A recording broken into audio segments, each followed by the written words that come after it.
بوسي شلبي تخرس الجميع بفيديو غير متوقع وتعلنها أمام الجميع وبالدليل.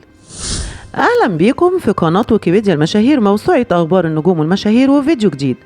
قبل ما نبدأ الفيديو اللي معانا، فضلا وليس أمرا، لايك للفيديو واشتراك في القناة وتفعيل الجرس للكل عشان يوصلكم كل جديد فيديوهاتي، ونصلي على الحبيب المصطفى محمد صلى الله عليه وسلم في التعليقات وندخل في الموضوع.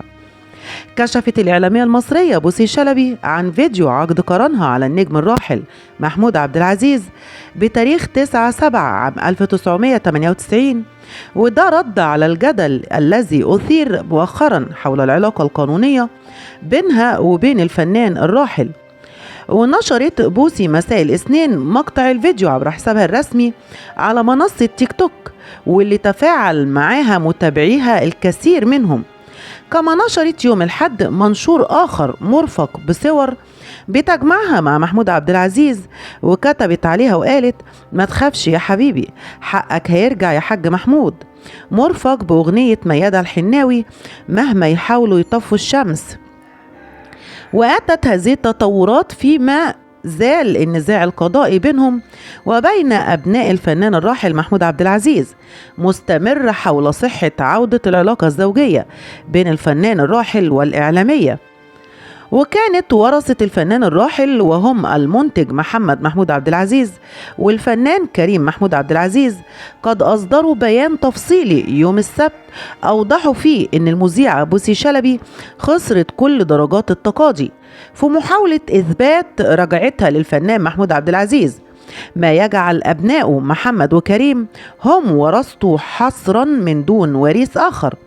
بدوره أصدر مكتب المستشار القانوني حسام نبيل محامي بوسي شلبي بيان نفى فيه أن تكون موكلته قد خسرت كافة درجات التقاضي فيما يخص علاقتها بالفنان الراحل محمود عبد العزيز. ووفق البيان هناك عدة مسارات قضائية يتولاها مكتبنا ولا يمكننا الإفصاح عنها في الوقت الحالي حفاظا على مجريات التحقيق وإجراءات التقاضي، وأنه لم يتم الفصل فيها بشكل نهائي، وأن النزاع القضائي ينحصر في دعوة واحدة فقط وفقا لما ردده البعض. وقضية الإعلامية المصرية بتعود لشهر فبراير الماضي لما أعلنت أن الخبر اللي تداولته بعض المواقع الإخبارية وصفحات التواصل الاجتماعي الخاصة بواقع طلاقها من الفنان الراحل أواخر التسعينات غير صحيحة، مؤكدة أن جوزها كان فوق مستوى الشبهات وعاش وتوفى وهي ما زالت على ذمته.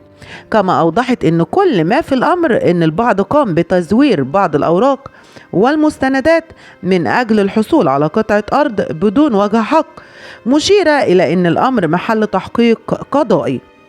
وبكده تيجي نهاية الفيديو اللي معانا، أتمنى ينال إعجابكم. استنوني في فيديو جديد إن كان في العمر بقية، وآخر كلامي السلام عليكم.